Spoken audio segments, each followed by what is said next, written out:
and welcome back to another episode of Flow with the Grow. I'm your host, Sophia, and this is a podcast for all things health, wellness, all realms of wellness, really, like not just food, nutrition, or workouts, but also mindset, mental health, and bringing you guests who speak into other topics around health and fitness and wellness. And today I have a special guest, Kylie Serie, who is a registered dietitian, and she helps women learn about their cycle, optimize fertility, and balance hormones through nutrition, movement, and lifestyle. So I'm just going to be 100% honest. Ladies, this is for you. The women who are listening to this. Men, you can definitely listen in so that you can learn more, and maybe you can learn more or send this to your girlfriend or partner or whatever. It's just good information to know, male and female alike, I think. But ladies, this one is definitely more so for you. I met Kylie a few years ago back when I was in college, or maybe I was out of college. I don't remember.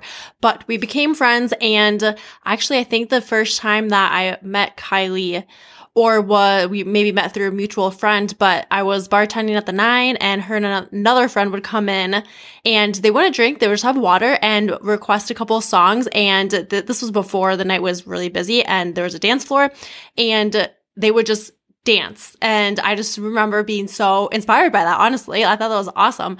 So then we got connected, and I don't know, I think we maybe had coffee or something. And I just remember being so happy that we connected because of her values, and we just seemed to have similar interests, and we were very much like-minded. And I've been following Kylie over the past few years now, and it's been really fun to watch her journey because she has now grown into having her own business and helping other women with their hormones, fertility, having a healthy pregnancy. And ever since I started the podcast, I knew that I wanted someone on my podcast to talk about hormones and our cycles and periods and all of that. And I recently reached out to Kylie to see if she would want to come on to speak into all of that. And she said yes. So I'm really excited. We chat a lot more about our cycles and our periods and phases that I knew nothing about up until a few years ago. We talk more about how we can balance our hormones, the importance of that. We talk about having and supporting fertility, and it was a really fun conversation. So I hope you learn a few things. Maybe it opens your eyes to a few new approaches or new perspectives surrounding this topic on women's health. Keep an open mind. And I will warn you, I know I put this in the episode too, but we do talk a little bit about birth control, which I know can be kind of controversial, but just go into this with an open mind. We don't ever want to, like Kylie says in the episode, shame anyone for having birth control or using it if it feels right for you right now. We just wanted to share a different approach, a different perspective, and other methods to use other than the pill and maybe things like the IUD. She shares her story with birth control. I share a little bit more about my story with birth control. And we talk more, and I know she uses more of a functional medicine approach versus conventional medicine, which is something that I truly love and value. So if you listened to today's episode and you liked what you heard, you learned something, you want to share the message and any of this information, please share with a friend and or put it up on your stories. So take a screenshot, put it on your stories, and tag me and Kylie. You can find us in our accounts in the show notes. And then, of course, I will link her website and the guide that she mentions in the episode, so you can check that out. And I want to get right into the episode, so let's do it. Hope you enjoy, and chat with you soon.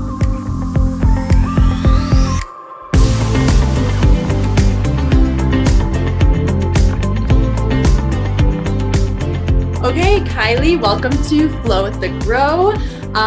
Super excited to have you on. Thanks for your time today. And I've been honestly wanting someone to come on to talk about like hormones and phases of our cycle and just like everything, like kind of more so women's health for a long time. And then I always saw you post about your new business and you doing all of that. And I was like, why don't I just ask Kylie? So I'm excited. Yeah, thanks for having me. No, I'm excited too. It's kind of one of my favorite topics to talk about. And I feel like if someone gets me talking about it, they usually need to tell me to stop because I'll just go on forever. So I'm excited. Lots to talk about. Okay, so I would first love if you would just tell us more about what you do and then also how you got into doing what you do. Yeah. So I just recently, this last year, started my virtual private practice, Kylie Serie Wellness. And with my practice, I help women balance their hormones and optimize their fertility through nutrition, movement, and lifestyle. So usually what I do is I work with the women to help them identify the root cause of whatever their symptoms currently are, and then use more of a functional and integrative approach, along with specific supplementation to help support their healing and meet their needs. So it's kind of something that I fell into because it was something that I was going through myself, which I feel like kind of happens with a lot of people. If we're going through it ourselves, then we have more of a passion to help others as well. So it was always studying nutrition. And it was this last year that I finished my master's in nutrition and dietetics, and then took my credentialing exam and became a registered dietitian. But it wasn't really until I think it was like this time kind of last year, maybe a year and a half ago now, that I was really dealing with quite a few symptoms myself. So I had lots of brain fog. My hair was falling out, fatigue. I thought I had copper toxicity. I don't know. I just was dealing with a whole bunch of symptoms. And then I was connected with a functional and integrative dietitian. And then I worked with her and did some functional tests. And I just kind of was introduced to more of that functional and integrative world through that. And then, implemented the protocol that she had for me. And it was just really crazy how much better I felt and how much different it was from more of the conventional approach to maybe what someone would be doing if they were having those symptoms.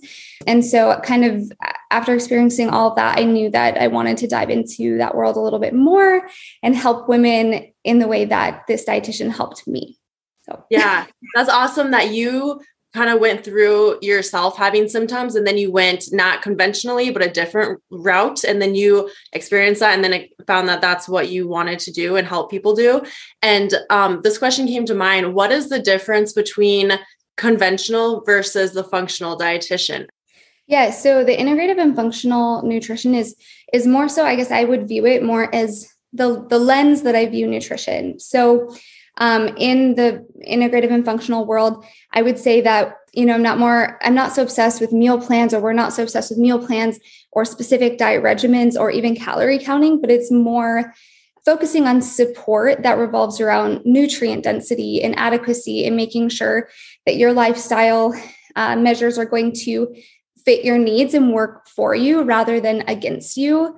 So that approach is going to look different from each client. Sometimes in the more conventional world, the approach can be the exact same. So someone has maybe the same symptoms, and maybe we don't dive further into their history and we just treat them all the same. Whereas that integrative and functional approach, we really, really dive deep into your personal history, the specific symptoms that you're having, and have it much more individualized to support you, if that makes sense. Yeah, I love that. I like that approach. It's just, like you said, it's more individualized, and then we can dive deeper into getting into like what the root cause is, maybe, instead of trying to just treat everyone with like a specific medication or just a one solution, because not really a one solution does not fit all. I've been finding with that pretty much everything in life, but I feel like especially with our like women's bodies, it has to be very individualized because everyone is just so different. Yeah, no, absolutely. The other thing that I found a lot of just success with, and I find the knowledge is so wonderful from the more functional and integrative tests that you might not get conventionally. So like the specific ones that I offer and a lot of integrative dietitians offer would be like the GI map or the Dutch test, or looking at like the SpectraCell micronutrient or hair mineral analysis. I feel like that can just give you a lot of really great insight more into the root causes of things that are happening. So that's kind of fun. Yeah, nice, for sure. So getting into first this, I really wanted to talk more about the phases of our cycle, also hormones, but first more so the phases of our cycle, because I remember growing up, I wasn't taught that. And seriously, just like probably like 2 years ago, one of my friends like sent me a podcast episode about the cycles, or about our phases of the cycle. And I was kind of mind blown that I had never been taught this. It kind of was helpful in that not like validated, but it kind of showed me why I was feeling the way I was feeling during a certain phase and things like that. So can you tell us a little bit more about the phases of our cycle and like what each phase is. Yeah, no, absolutely. I feel like it's something that a lot of us don't know about. Yeah. I think I first started learning about the actual phases of my cycle, like when I took an anatomy class in undergrad of college. But before then, it's not anything that you, think about or are really taught. But I feel like there's a lot of power in having more body literacy and learning about that. So I like to start first with menstruation, just because that's the first day of our cycle, or that's what's considered the first day of our cycle. So phase 1, menstruation, usually lasts 5 to 7 days. This is when estrogen and progesterone are at their lowest. And then we're going to start releasing FSH, which is called follicle stimulating hormone, which triggers our ovaries to start growing our follicles. So during this phase, usually our energy is at its lowest. And then we'll move to phase 2, or follicular phase. This is usually starts on day 8 or week 2, so to speak. During this phase, our estrogen will start to rise, and it's prepping us for ovulation. So this is also when our energy should start to rise, kind of around like day 8 or 9-ish of our cycle. And then we have phase 3, which is ovulation, which would be probably what most people are familiar with, is usually menstruation and ovulation. And this phase starts around day 11 or 12, but ovulation itself typically happens around day 14, but it can be different for everybody. So there's different lifestyle factors that can influence if you have delayed ovulation. Stress is a big one, things like that. But during this phase as well, LH is also at its highest, and so is your energy levels. So once you actually ovulate and release your egg will stay alive for 24 hours if it's not fertilized. Let's say it's not fertilized, then we're moving on to our luteal phase, which would be that last phase before we then get our period again. Your luteal phase can last anywhere between 12 and 16 days, with that average being 14 days. This is when estrogen and LH will start to decrease, and we have that nice rise in progesterone. So I'm throwing around a lot of hormones here and there. The big ones being, of course, like estrogen and progesterone are what most people are familiar with. But progesterone is that big player in the latter half of your phases. From here, your energy will start to again decrease, prepping for that menstruation cycle. So that's kind of an overview. Ask more questions here. That was so good. Okay, because I like that. I remember when I learned about the phases too, like, because you mentioned energy levels, and I always remember feeling kind of defeated, or like, what the hell is wrong with me? I feel low energy. I don't want to do anything. And then I learned that that is actually true for our bodies and our hormones, that in a certain phase, you actually do have lower energy levels. So I feel like that's so important and a powerful thing that women like should know, just because then they don't feel defeated and they're not saying to themselves, well, what's wrong with me? But also they can kind of work according to their phases too. So have you started implementing like how you work for like your business and like maybe workouts and like yoga? I know that you do that. Have you started implementing that and living according to your phases? Yeah. So not at the moment, because I'm pregnant. So my phases are different. It's interesting too, just because, I was thinking about, I was before that. And I would say like for maybe a year before I got pregnant, I was really trying to live in balance with the different phases, or whichever phase I was in. Obviously, life comes up and things happen. So here and there, I can't live perfectly in accordance to whatever phase I'm in. But now being pregnant, and it's funny, I feel like I was so in tune with my phases that now that obviously I'm not having a period, I almost feel, I don't know, I miss being able to, I don't know, I feel like less in tune with myself. Yeah. Because I am not going through those. So yeah, I definitely did.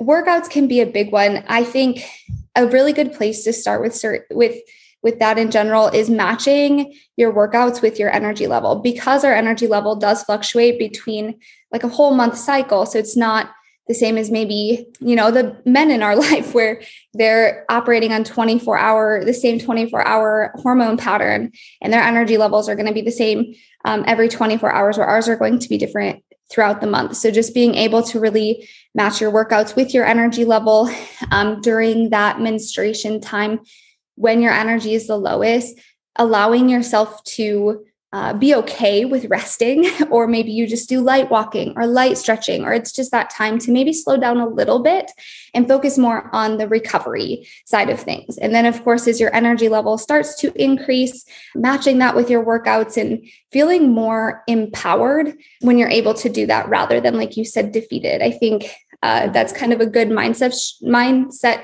switch to let your fluctuating energy levels make you feel more empowered during those times, if that makes sense. Yes, it does. And I remember when I started to learn more about that and becoming more in tune with how my body is feeling in that day, and maybe it's like before my period or I'm in that phase where I have lower energy, thinking more about that, the fact that I'm in this phase where I feel lower energy, and consciously being in tune with that. So then it does empower me to say, it's okay to slow down. It's okay to relax, because before it's like, oh, well, I don't feel like I feel lower energy. I don't really want to do this high intensity workout, but I know I should, but I don't feel like it. So it's like, once you have connected in your brain, like it's a phase, and connecting and being in tune with how your body does feel, it totally is a mindset shift, and it helps to make better decisions, maybe not better decisions, but more aware decisions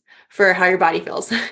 Yeah, no, it just lets you live more in alignment. Yeah, like you said, not being so stressed if that maybe that HIIT workout isn't as supportive today or doesn't feel good. A big thing for me was switching my mindset to just prioritizing movement in general, rather than having maybe a strict exercise regimen of like, I have to do this HIIT workout today, but rather let's just prioritize getting in some form of movement. And that is going to look different from day to day based on my energy levels.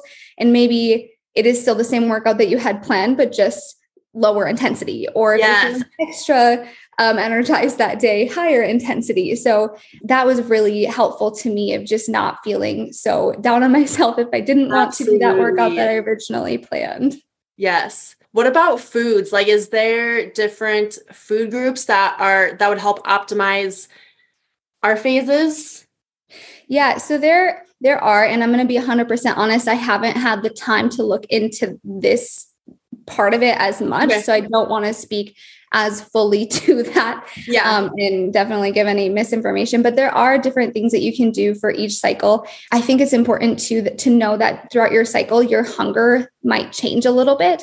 And that's kind of, I guess, the biggest thing that I had been prioritizing myself, is being more in tune with how I'm feeling and how hungry I am, and know that certain times of your cycle, you might be a little bit more hungry, but your calorie needs could increase as well. So being okay with maybe having a little extra snack if you are feeling more hungry that day. And that might take a little bit of time to, I think we're taught a lot, not only in like maybe exercise, but in how we eat, to ignore what our body is telling us. And that can come really into play with nutrition as well. And not actually listening to if our body's saying that we're hungry, or, we need a little bit extra calories today. So starting to listen to that a little bit more, and know that might fluctuate as well. I wish I could speak more to that, but yeah, like I said, I haven't had the time to fully look into the specifics of of nutrition for each phase. Yeah. And that's okay too. I think that what you pointed out is true. And it's something that I feel like more people need to be taught, even at a younger age, like just to start listening to your body, because especially like when I knew that I had these phases, and then I was more in tune with how my body felt for workouts, but then also how my body felt like hunger cues, and just becoming more aware of that and listening to my body, and not sticking to, like you said, with the workouts, like a strict regimen for workouts, but also a strict like diet plan for like your food, but to allow more of that freedom. And I think it takes time and it takes a practice, but then it is so freeing when you can just live more according to listening to your body and how you feel, and being okay with having more of a snack, like you said. Yeah, no, it definitely does take time, especially I think diet culture is a big culprit of telling us to suppress our appetite, or, not eat in the morning if we're hungry, but we need to fast, or, there's just so many different things that maybe we have to unlearn, and it does take time. Yes. And you have to give yourself grace, and just know that it will come the more that you just practice. Yeah, for sure.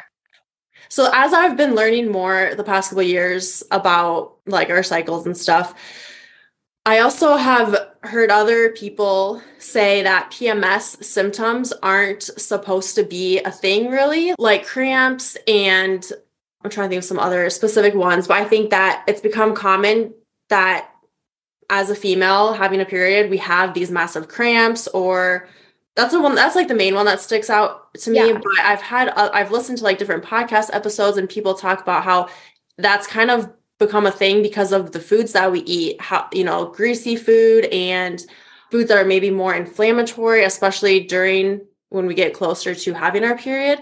So can you speak more into that? Have you kind of dove into PMS type symptoms and cramps and all of that? Yeah. So usually I like to say that all of those are very common, but shouldn't be normal or shouldn't be as normalized as everybody makes it feel. I feel like, it's so normal to say, oh, I have really horrible cramps or, but it shouldn't be as normalized. And not only, I mean, of course, it can come from eating more inflammatory foods, and our diet has a huge role in that. Even stress, if we're stressing our body out, whether it's something we can control or not control, that can play a role as well. However, from a hormone standpoint, a lot of those symptoms, like let's say heavy, painful periods that are really, really long, kind of maybe more associated with the PMS, is maybe more indicative of estrogen dominance or an imbalance in like your estrogen progesterone levels. So that's something that would be more that I would be looking at if someone was working with me of, okay, let's, if that's something they want to do more of a functional test to actually see, or there are certain things to see how you're properly detoxifying estrogen. Are you having daily bowel movements? What does the products that you're using look like? If you have a lot of endocrine disruptors that you're using through your makeup, through your cleaning products, through your cooking stuff, that can all play a role in hormone disruptions and estrogen dominance, things like that. Yeah. Okay. I'm glad that you mentioned the hormone. So is endocrine disruptors the same as hormone disruptors? Yes. Okay. Yes. Yep. Okay. Yeah. So I know I'll use maybe that interchangeably, but that's same thing. Endocrine disruptors. Endocrine is just the system in our body that regulates, produces, works with the hormones. Right. Okay. Yeah. I'm glad you mentioned that because I think that it's not as common for people to think about, is my makeup a hormonal disruptor? Is my hair, my shampoo and conditioner a hormonal disruptor, like perfume, lotions, things like that. And so, right. It was crazy. Like when I first heard about that, I'm like, wow, but it makes sense because it's like we're putting it on our skin and on our hair and all of that. So did you learn about that through like your schooling, or how did you come to learn more about that? Not at all. I mean, my schooling was very conventional nutrition. Of course, we hit on lifestyle stuff, but that I would say is a lot more of the functional and integrative world. Mm-hmm. I don't know exactly maybe when I first started learning about it, but I hit on it a lot heavier or learned a lot more when I worked with a dietitian. I mean, she had a whole kind of page on products that we're using and things to maybe consider, even down to water quality. I feel like maybe that's a little bit more popular, but something that we're consuming every single day, what's in our water. So I learned a little bit more about it then. And I think that can be very overwhelming to people. However, it can also be a really easy way to start supporting our hormones a little bit more. So I always say, like, as you finish a product, then choose a better alternative the next time. Like, don't stress about getting rid of everything in your house. If we stress about everything that could cause illness or mess with us, I mean, the stress alone of that wouldn't be helpful. So just as we finish maybe our laundry detergent, let's choose a healthier alternative the next time, if that makes sense. So just trying to make it a little bit easier, maybe more bite-sized pieces, rather than feeling so overwhelmed at all of the things we need to change. I like the bite-sized pieces. I remember when I first learned about this, I seriously went through my entire cabinets, my makeup, my shampoo and conditioner, everything. And I just started throwing it away. So I feel like just for me, when I get inspired by something, I'll just go for it. So that's what I did. But I think a lot of people that would maybe be too stressful, like just do it a little bit at a time, or they're more concerned about the fact that they bought it, so they want to finish it. But yeah, it's okay to do it in bite-sized steps. So like if I'm someone who, okay, I want to switch out to a healthier alternative, more natural, what are things that I could look for in products to make sure that I'm getting healthier stuff? Yeah. So an app that I use, let me see what it's called, just because I found this to be the most helpful, just because there are a number of things that can, be more the endocrine disrupting in the endocrine disrupting world. So it can be overwhelming if you're looking at like reading all the ingredients and trying to decide from there. Yeah. So when I first started, I got this app, it's called Think Dirty. And I was just looking at it. And what you can do is you can just look up the product that you're either thinking about buying or a product that you have if you're curious to see if that is a better product or not. And then it gives you a rating, like I think green, yellow, red. And then it gives you the specific ingredients in it that would qualify for like, oh, this is a yellow ingredient or this is a red ingredient. We don't want high levels of this. So that's a really good resource, I think, to make things easier. A big one for me is that I always look for is synthetic fragrances, just in anything, in the lotion that you're using, in the hair care products, in perfumes. Synthetic fragrances are usually, in most cases, just never beneficial in your candles, or if you have the Scentsies plugged into the wall, things like that. So finding maybe better alternatives to that rather than being exposed to so many synthetic fragrances. That's kind of, I guess, the easiest thing that I have used that's not overwhelming with comparing a list. I mean, you can get a full list of everything and look at that, but that alone might just be a bit stressful. Yeah, I think the app is a really good starting point for people. I'm gonna have to look that up too. I've never heard of that, but yeah, that would be really good. So what would be the importance of balancing our hormones? Like, why should we be more aware of the products we use and trying to choose better options for food to balance out our hormones? Yeah, I mean, I think the basis of balancing our hormones is really just to support our everyday functions in the body. So whether that's, our metabolic functions, supporting your metabolism, supporting your fertility, making sure you're regularly ovulating, you're just going to have less symptoms if you are experiencing certain symptoms. But then in general, you're going to be at less of a risk for more disease later on. If you're able to really support and work on that now, then, we're supporting our health for the long run and not just maybe in the immediate year or two, if that makes sense. So I think that that's kind of how I look at it, is I want to support my health for as long as I can. I really want to work on, balancing my hormones, supporting my fertility, and keeping myself in that healthy space for as long as I can. Yep, that makes sense. What would be some symptoms of hormonal imbalances so people can kind of be more aware of that? Yeah, there's a lot. So yeah, I bet. Of course, it definitely depends. But I'll kind of list off some common ones. So severe acne or just acne in general, hair loss, period cramps, severe PMS, missing periods, irregular cycles, PCOS, mood swings, irritability, sugar cravings, if you have tender breasts, if you're having sleep issues or you have a low libido or libido issues, maybe weight gain or bloating as well. So those could be, it's kind of it's not a comprehensive list, but kind of a good starting point. Yeah. I feel like those are definitely the most common too. You were listing off some and I'm like, yep, check. That's me. Yeah, I feel like most of us can relate to at least a few on there. And I think the other thing to remember too is, let's say, I think it can be easy to think like, oh, we're just going to balance our hormones, or we're going to work this one time and balance our hormones and then we're good forever. But that's not how life works. There's an ebb and flow with everything.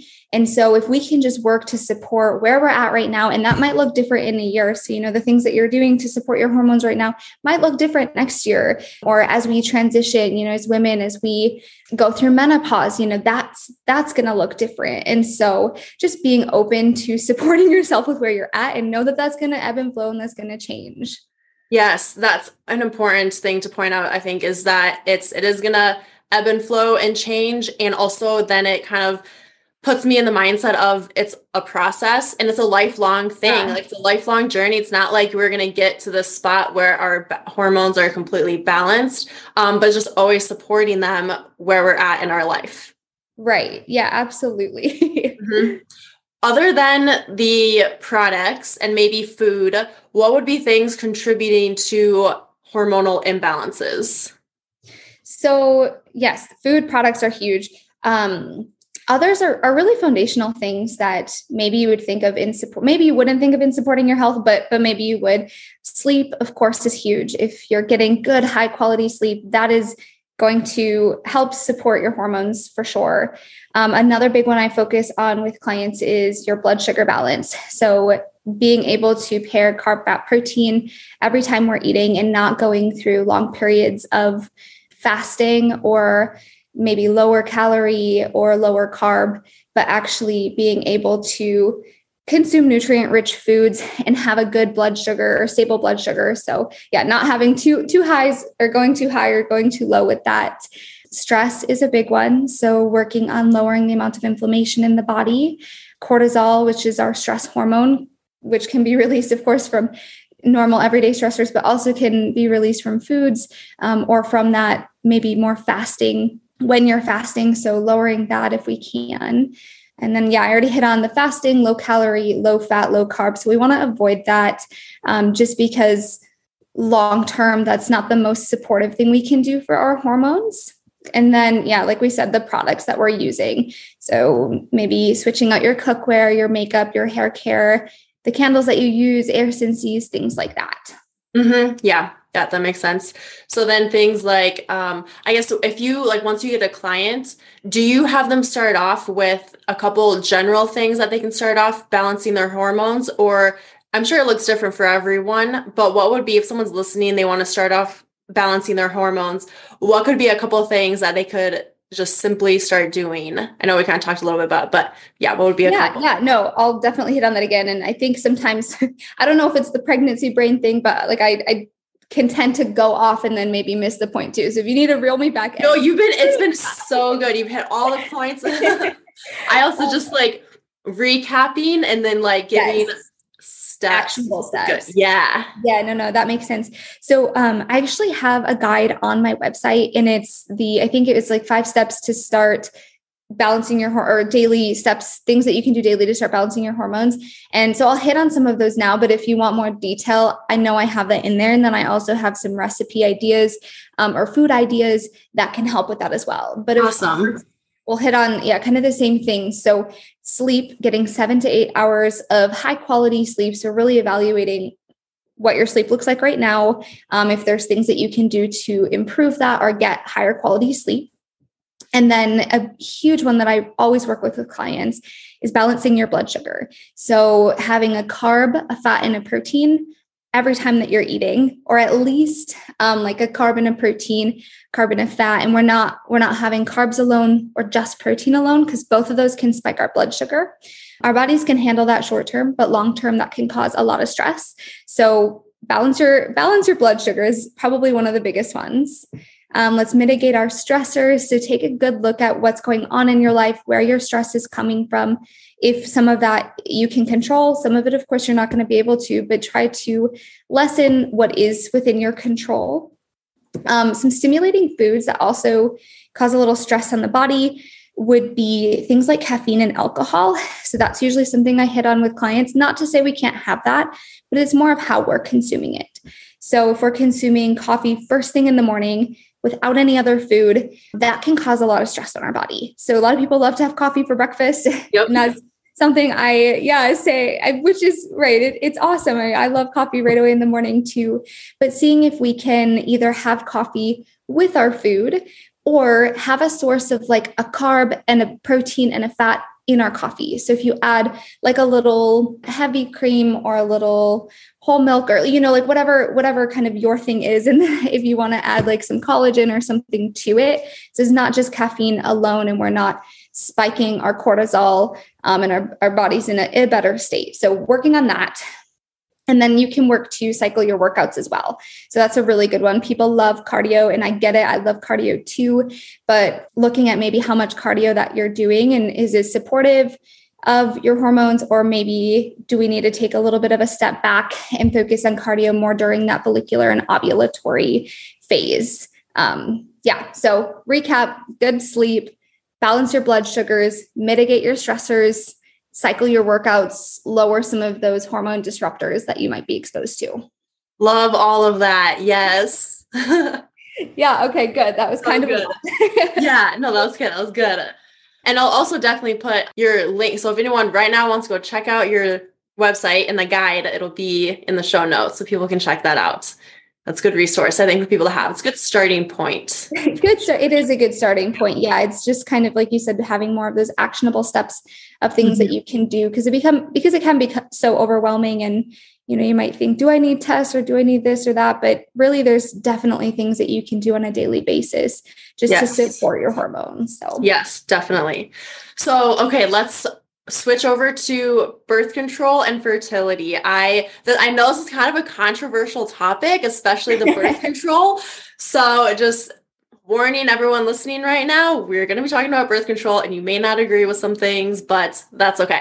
I just want to I guess I have some questions about it, and I just want to get kind of your viewpoint on it, and also with like the whys and all of that. So, okay, first, birth control. What's been your experience with birth control? Have you taken it in the past? What did you have, the pill, or was it the IUD? Just kind of give me a little rundown of that. Yeah, I was put on the birth control pill when I was 15, and I was on that from like 15 to maybe 20. I don't quite know the years, but it was a while, 4 or 5 years of that. And then I switched over to the hormonal IUD. I didn't have a ton of symptoms while I was on the pill, but then again, I started it so young. I don't even know, I don't even really remember. I don't really remember, or I had a lot of other things going on at that time in my life that I probably wouldn't have noticed. And so then I switched over to the hormonal IUD. I think I had the Mirena for a little bit.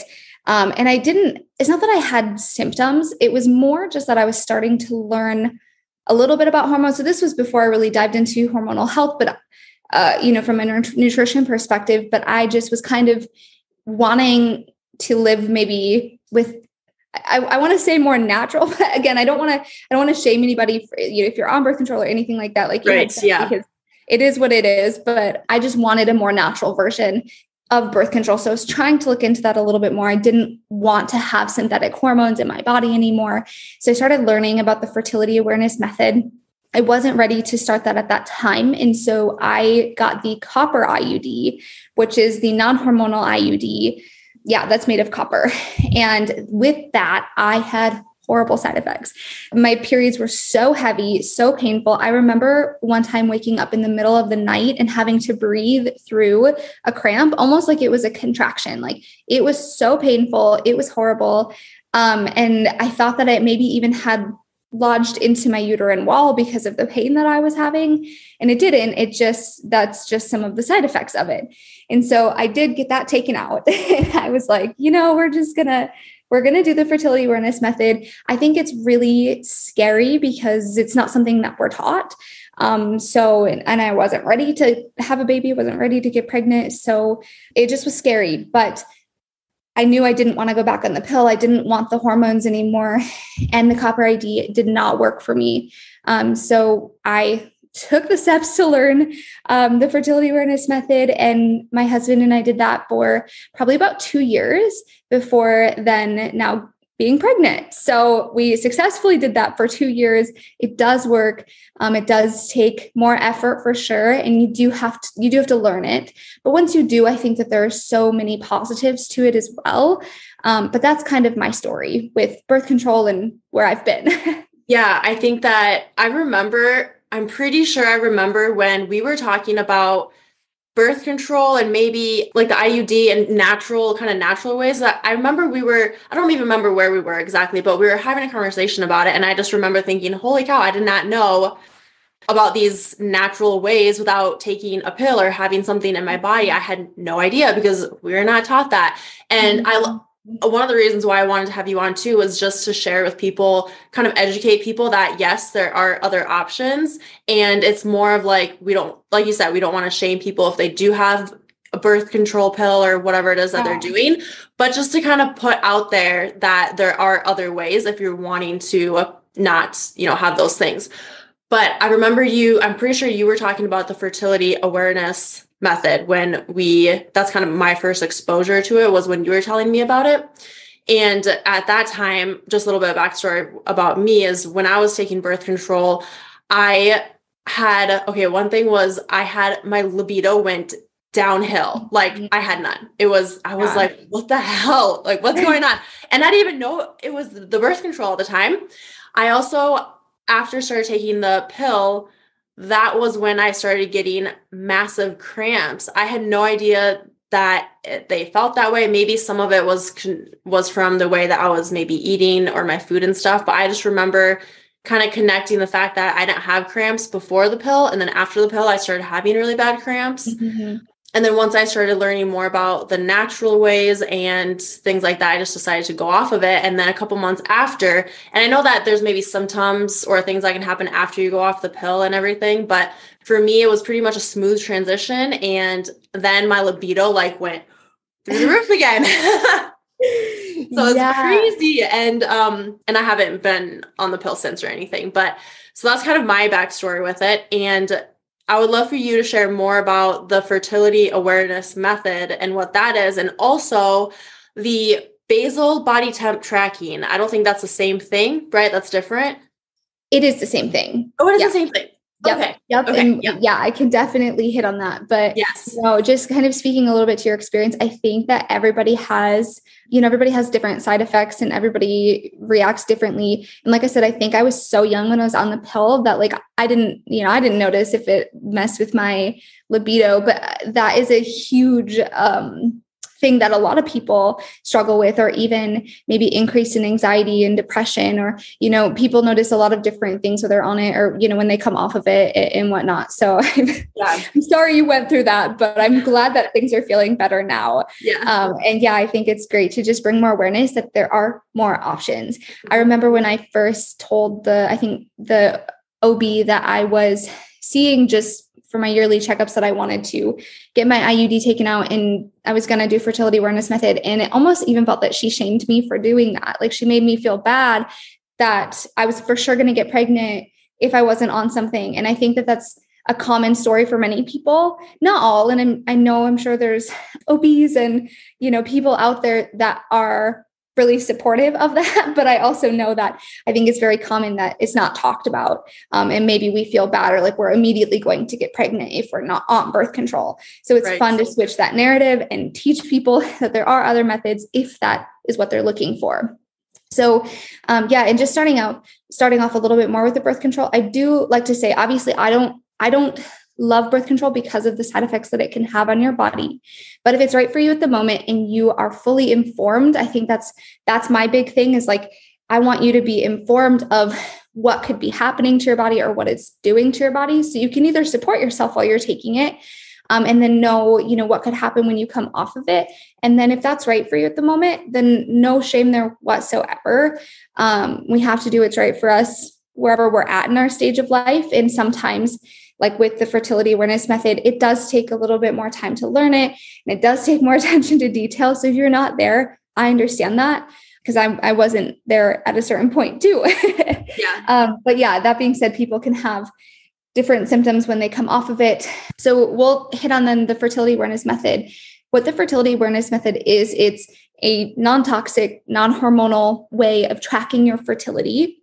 A big benefit, I think, of it is that it supports regular ovulation. So when we're on the birth control pill or when we have a hormonal IUD, what it does is it suppresses our ovulation. So there's no ovulation actually happening, which that's a natural part of supporting our fertility, right? So that could be contribute to issues when coming off if you have fertility issues, things like that. So that's one of the reasons I love the fertility awareness method is that it does support regular ovulation, which is great. It is different than the rhythm method. So the rhythm method is if you have one of the apps that's just a calendar that says everybody's cycle is 28 days and you ovulate on day 14, and then you're just tracking with that, that isn't specific and that's not individualized to you. Whereas the fertility awareness method uses different things. So that's where it uses your basal body temperature, which you were talking about, your cervical fluid, and then the position of your cervix to determine when you're fertile and when you ovulate. So what we learn with it is, of course, the day that we ovulate, but then we also kind of learn our fertile window of, could sperm live in me essentially for however many days, and then you would fall pregnant from that. So what we learn with it is that we want to learn the 5 days before we ovulate, and then the day of ovulation, which is that little window of when we become when we could become pregnant. After we ovulate, to the time from ovulation to period, and then a little bit before your fertile window, you cannot fall pregnant after you ovulate. So that's where we use those 3 measures, the body temperature, your cervical fluid, and the position of your cervix to determine when you're fertile or your fertile window. Let me know what questions, because I feel like I'm talking really fast and I'm all over the places. No, that was good. That was so good. Yeah, I think that it can be like for me, when I first started kind of looking more into it, it was kind of complicated. It was new. I never heard of it before. So I was trying to do my own research. But then once I started getting more, like I got the temperature thing on, I don't know, I don't remember what website it was on, but I got like the basal temperature thing that you take or that you use. And it was kind of cool it was kind of like, I made it more like a fun, not game, but like it started becoming a thing for me where every morning I tracked my temperature, and it was kind of fun to start to track that. Yeah. And then like when I learned that you could only get pregnant certain days and not the whole month, I was like, what? Like when we're growing up, it's like they tell us you can get pregnant anytime, any day of the month, but that's not true, is it? No, not true. Not true at all. I will say, I think, and I don't know if this is your experience, it can be harder to predict the pre-ovulation fertile days. Obviously, once we know we ovulate, then it's like, okay, good. But you kind of have to learn the nuances of your cycle of, maybe you have a longer menstruation, or, you kind of have to learn that first. But once you do, and it takes a little bit of time and it does take a few cycles, I think it's pretty wild that you can only get pregnant during that certain window and not every single day of your cycle like you're originally taught or you think. Yeah, it's crazy. And like I remember that was maybe like, I'm 29 now, so maybe it was like when I was 27, 26 when I learned that, and I just was so mind blown. Like, what? We're not taught these things. I feel like these are the things that we need to be taught when we're younger. So we need more people like you teaching people that. And so I think that's a really cool thing to just point out. And then, so that helps with supporting fertility, like getting off the birth control, things like that. Mm-hmm. What else can we do to support fertility? So a lot of the things that we can do to support fertility are going to be around the same things that we would be doing to support our hormones, because of course our hormones are going to play a major role in our fertility. If they're in a good balanced place, if estrogen and progesterone are good, those are just 2 key players that people are familiar with, but there's obviously a lot more hormones, our thyroid hormones, different things that play a role in fertility. But in general, the foundations are the same. So are we getting good sleep?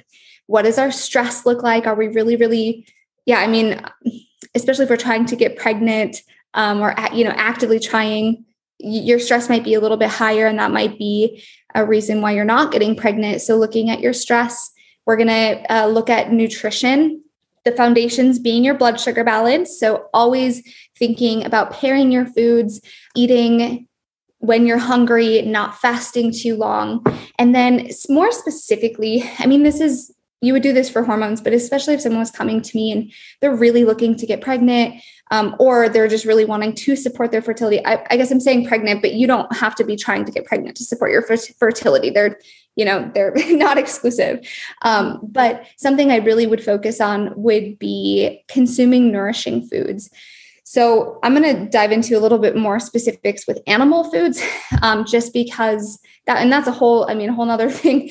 If we wanted to talk about that, that's whatever. But specific animal foods that are really nourishing and support your fertility, support your hormone health would be eggs, bone broth, beef liver, which sounds kind of crazy, but oysters, and then full fat dairy, or just making sure that we're consuming enough fats is a really, really big one. And then eating enough. I think that's a common thing that maybe as women, we're not eating enough. So that in nutrition.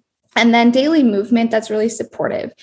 Supportive being that key word there. We don't have to be exercising like crazy, doing HIIT workouts every day or running a bunch, but prioritizing movement that's supportive to you and supportive to your energy levels, maybe based on which phase you're in, is really good.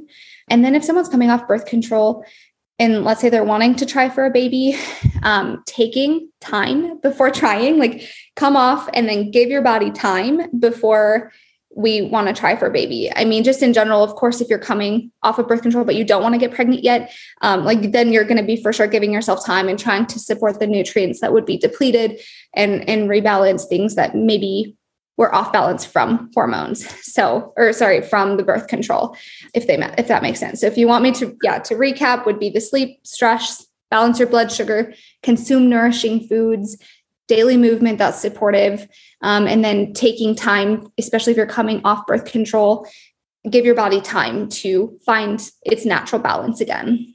Yeah, that's something I probably wouldn't have even thought about, is to give your body time to get back to that natural balance. And okay, so balancing hormones and then also helping to support our fertility, they're kind of the same-ish, it sounds like. And it's important to do that for if someone is wanting to get pregnant, but also it's important to not do that it's important to do that even if we're not trying to get pregnant. And that's just because it's going to support like our health, right? That's kind of the main reason too, is just so it's going to just general health. Right. So I know I say that a lot, but just mostly because I also work with women who are like wanting to optimize fertility for pregnancy, but right. They're not, like I said, they're not exclusive. So supporting our fertility is supporting the health of our hormones. So even if you're not wanting to get pregnant, having a regular ovulation is really healthy for us. That means that we're getting the amount of progesterone that we need. That means we're going to have more symptom-free periods. It's really an indication that our hormones are in a good place. So supporting our fertility is supporting our hormone health. They work hand in hand, whether or not you're trying to get pregnant. A question came to mind, and this is more of maybe like just a personal question, but I think a lot of other people can relate to this, is when currently for me, I still get really bad cramps when I get my period. It's only like the first 2 to 3 days, I would say. And there have been times when I get to the point of where I feel so sick, I feel like I'm going to throw up. And that only has happened a couple times, but usually every time I get my period, I get super bad cramps. And so is this something that you think is because of maybe the food I'm eating, or I assume that my hormones are not balanced, or is there something else that I can do to try and relieve these cramps? Yeah. So something, I guess, I don't think I hit on this before, but could be a big contributor to if you're having really bad cramps, take a look at your caffeine and alcohol intake around your period or close to your period. So especially if someone is having bad cramps, I actually I would suggest, if they're open to it, to not have caffeine around this time, to switch more to herbal teas or decaf, because caffeine can definitely play a role in having your heavier cramps. Again, though, usually it would be a symptom that there is something else going on with the heavy, painful periods. It is typically more indicative of an estrogen dominance, like I had said earlier. So it could be, look at how we detox estrogen would be daily bowel movements. Are you able to sweat? Can you sweat really easily? That would be a good detox way that we rid of estrogen. You could also work to support your lymph system. So even you could do like dry brushing, things like that. And then a big one could be your gut health. So this is hard to know unless we do a GI map of actually looking at, okay, what bacteria are in your gut, what good bacteria are present, what bad bacteria are present. Do you have any like parasites or, there's so many things with that do play a role. So it could be any of those things. It would, if I were to work with you one-on-one, I would hit on the basics that we've already talked about and take a look at what that looks like for you. So where is your stress coming from? What does your diet look like? Like you said, your diet can play a role. So if you are having a lot more inflammatory foods, especially close to that time, that could play a role in your periods or your cramps being a lot worse. If you have a lot of stress during that time, or, you're not able to maybe properly have a way to handle your stress, that could make them be worse too. So we hit on the basics, and then, okay, do we want to look at functional testing? Do we want to look at your gut health and see if there's something going on there? If you really wanted to get more into hormone health and do a Dutch test and actually see where things are at, you could do that too. But let's hit on those basics, and then let's support your detox pathways, which are things that you can already do without doing testing. And then, I hope that kind of helps. Yeah, that makes sense. And thinking back, it all makes sense, because when I think about now recently, the past couple months, around the time of when I get my period, which is usually the end of the month or like the beginning of the new month, I do have a lot of caffeine because I drink coffee pretty much every day. I drink cold brew. And so that would be one thing. And even during my period, I usually will have coffee too, but also I've been having more alcohol consumption lately. And so I think that is also a big contributor. And just with all the things I've been doing with a little bit of travel, definitely not eating as nutritious, nutrient dense foods. Yes. So I feel like that's definitely something. And then what would be your thoughts on, because this just came to mind too. So when I have these really bad cramps, I know I definitely need to look at my caffeine and alcohol intake, but I've been taking Midol, and I hate taking anything that's not more like a natural supplement. Do you have any, any suggestions for things that I could take besides Midol that would help relieve the cramps, other than like focusing on my diet and stuff like that? Yeah. Well, yes. And I mean, I don't have in like a pill form of something I can think of to be like, okay, let's do this to help with it. And keep in mind too, if your symptoms are so bad that you need something like that in that moment, until maybe you start being able to address more of the root cause of why is this happening, that's okay. And don't ever shame yourself for having to take something, because, there's modern medicine is really great. It's here for a reason. And there are times when we need it. And so if you're really, really struggling, I completely understand that. So give yourself a little grace there. But I'm glad you said that. Thank you. Yeah. I think it's easy to always just be like, I should do something else. Or like, I shouldn't be doing this, but it's okay if we're just doing the best that we can in the moment. Things that had helped me would be doing, like, I don't know if you've done any warm packs or like heat packs. I found that to be really, really helpful. You could also do red raspberry leaf tea. That helps support a healthy menstruation as well. And so even if you are having your caffeine, maybe have the red raspberry leaf tea later in the day. That can be really, really helpful.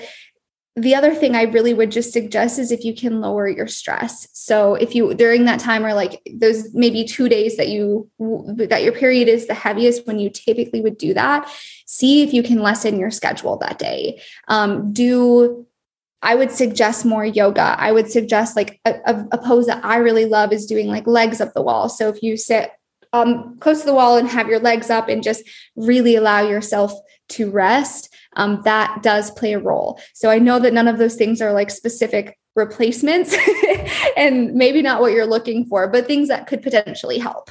Yes, for sure. I do have a heating pad, and I always use that, and that helps a lot. But I never thought to do, I'm glad you mentioned about like doing the legs up the wall, and then the raspberry red leaf tea. I've never heard of that. So do you just get like at Hy-Vee or Walmart, they just have like boxes of tea packets? Yeah. So I think I got my at Hy-Vee. I can't remember what the brand is. It's like that something traditional, organic. I know that they have a brand because in pregnancy, it's also a really great thing to do that daily. But you can get it just in like a tea packet. Most likely you're going to find it at Heavy Knot at Walmart. I've looked at Walmart and I didn't find it there.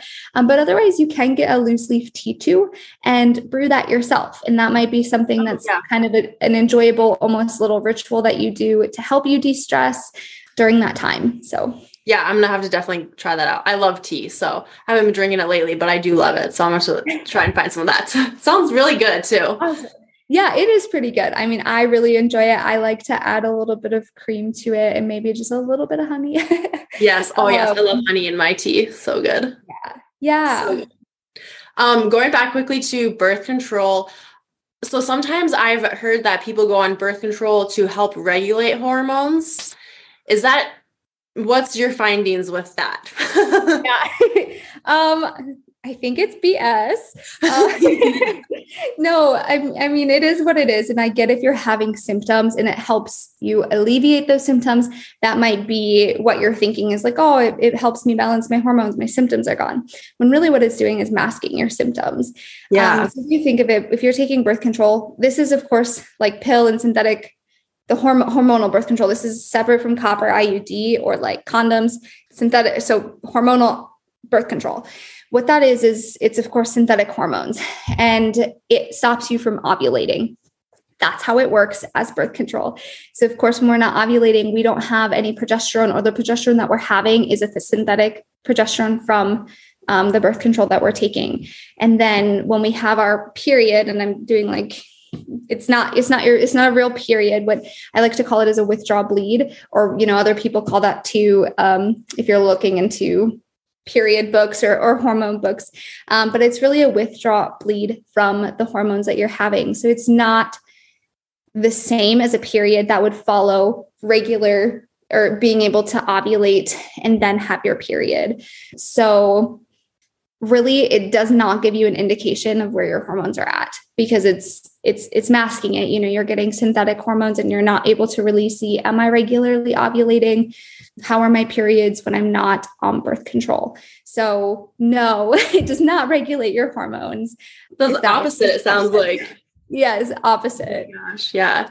And then also another question came to mind about the fertility awareness method. If someone's wanting to kind of dive deeper into that or learn more about it, or even do it themselves, do you have a website or a place that they can go to learn more, or to even like get the temperature thing? Any recommendations with that?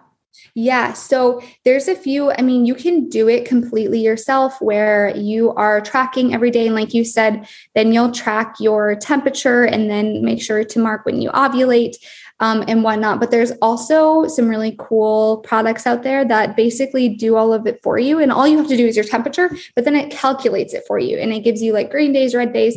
So what I used was natural. It was called Natural Cycles, just because it was the least expensive option, and you just pay for the app on your phone. So you still have, you still take the temperature, but then you enter it in and it calculates. It's a green day, you don't have to have sex with protection, or it's a red day, use some other barrier method or abstain from sex that day. If you want more of like a fancy version, there's one called the Daisy. It's DAYSY, I think.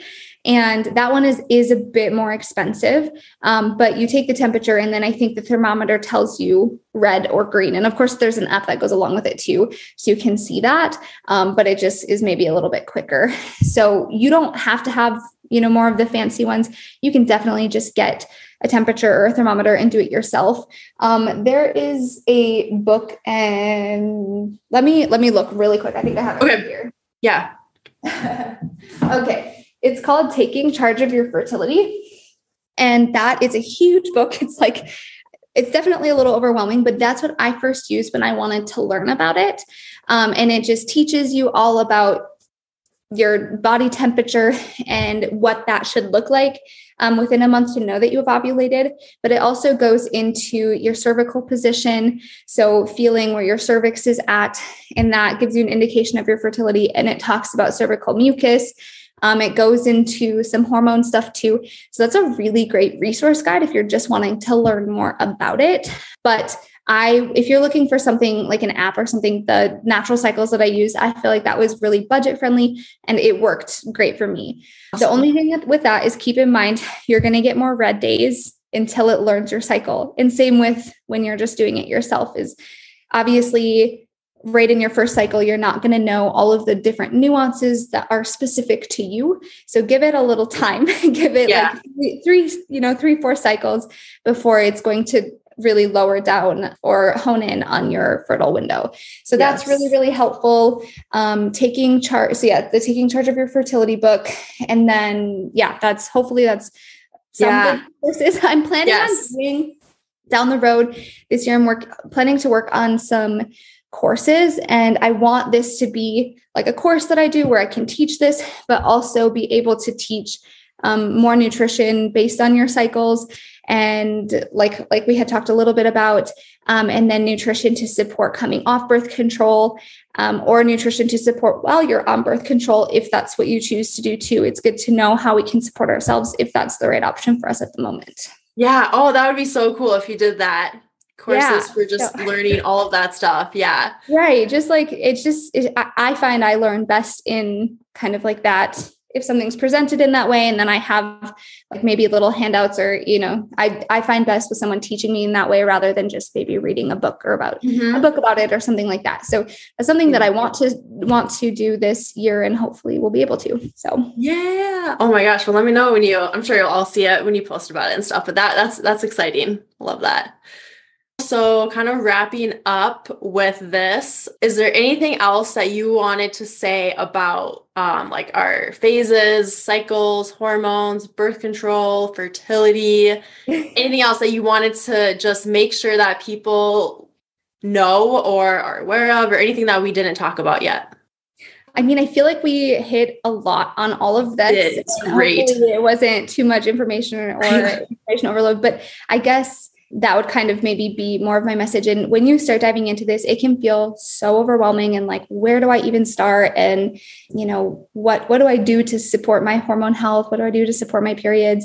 But just take it one little bite-sized piece at a time. So if you work on just implementing those foundations that we had talked about, that's a really great place to start. And then you can just start learning about your period. And as you learn something, try it out. See if you want to maybe start with cycling your workouts based on where you're at in your cycle, and see how that feels and if that works for you. And don't be afraid to change what you're doing. Maybe what you're doing to support your health now works, but it might not work next year, and be okay with allowing yourself to change based on what you need. I think that was something I needed to hear. When I first started working with that dietitian, I was following a very strict diet that was completely different than what it is now. And it was something that was hard for me to accept, that was no longer supportive of what my body needed. So allow yourself to change and evolve and grow. Flow with the grow, right? Your podcast. Yes. So it's really true. Life is just changing all the time. You're changing all the time, and allow yourself that space to grow. Yes. I love that. Mm-hmm. And I think it's important to I feel like the theme of the past year for me, learning different things and just health and fitness and everything, and kind of having some realizations myself about how I train people and coach people. One of the themes has been small steps, and also allowing for change, and allowing to change the way that you're doing things, to change your routine. Mm-hmm. And I think that can be so helpful. And then also kind of validate I can change what I'm doing. It's okay. And to just empower you to step into that. Yeah. So. No, I love that. I think that's a great way to just approach everything in life, right? Yeah, I think so too. It can bring on more sustainability too, I think, for whatever it is we're trying to work on. Yeah. If we're just so rigid with ourselves, then I feel like that can also bring on a lot of just shame and guilt, or, if that's not supported and it's not working anymore. So just give yourself the space. Yes, for real. And then my last question is, and you kind of said a little bit of it, I guess, but I like to ask my guests this just because everyone has such a different answer. So my podcast is Flow with the Grow. So when you hear that, what comes to mind for you? When I hear that, what I think is just allowing yourself, again, that space to change based on where you're at, because we're always growing, we're always evolving. tomorrow might look completely different than today. It most likely is going to, and especially next year is going to look different than today. So just allow ourselves to flow with that and give ourselves the support that we need. It's going to look different from day to day, and that's okay. So I don't know, that's kind of the vibe that I get, the feel that I get from that. Yes. Yeah. I agree with that. Awesome. Well, if someone wanted to learn more about you and your business, or like they want to work with you, or they want to reach out to you, where could someone go for that? So you could go to my website, which is just my name, KylieSerie.com, or I'm usually pretty active here and there on Instagram. We'll see what thing, how that goes, but Kylie Serie Wellness is my Instagram. And those are the two places that you can find me most. But yeah, through my website, you can contact me. I have a little form on there. And then we could go from there. So I am going to try to be better about having more blog posts, weekly on my website, but there's some resources on there and some blog posts, and then that free guide as well, if they want to learn more there too. Perfect. Awesome. Yeah. And you share some really good stuff on Instagram. I love when you post because I'm trying to learn more about this stuff too, like constantly. So it's so good to see that. And it's good to have someone who has been close in my life and a friend of mine versus someone who is just on Instagram and I don't know. So I know there's some really good people out there who teach this stuff, but it's so awesome to have someone closer than just some random person. So I appreciate what you share. I think you should definitely keep doing it.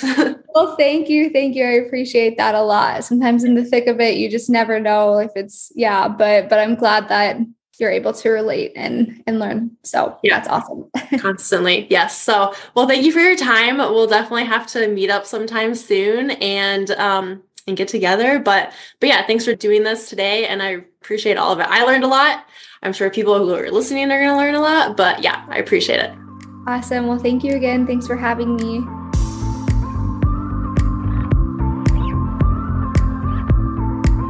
Thanks for tuning in to this episode of Flow with the Grow. I'll see you next week for your daily dose of positivity and growth.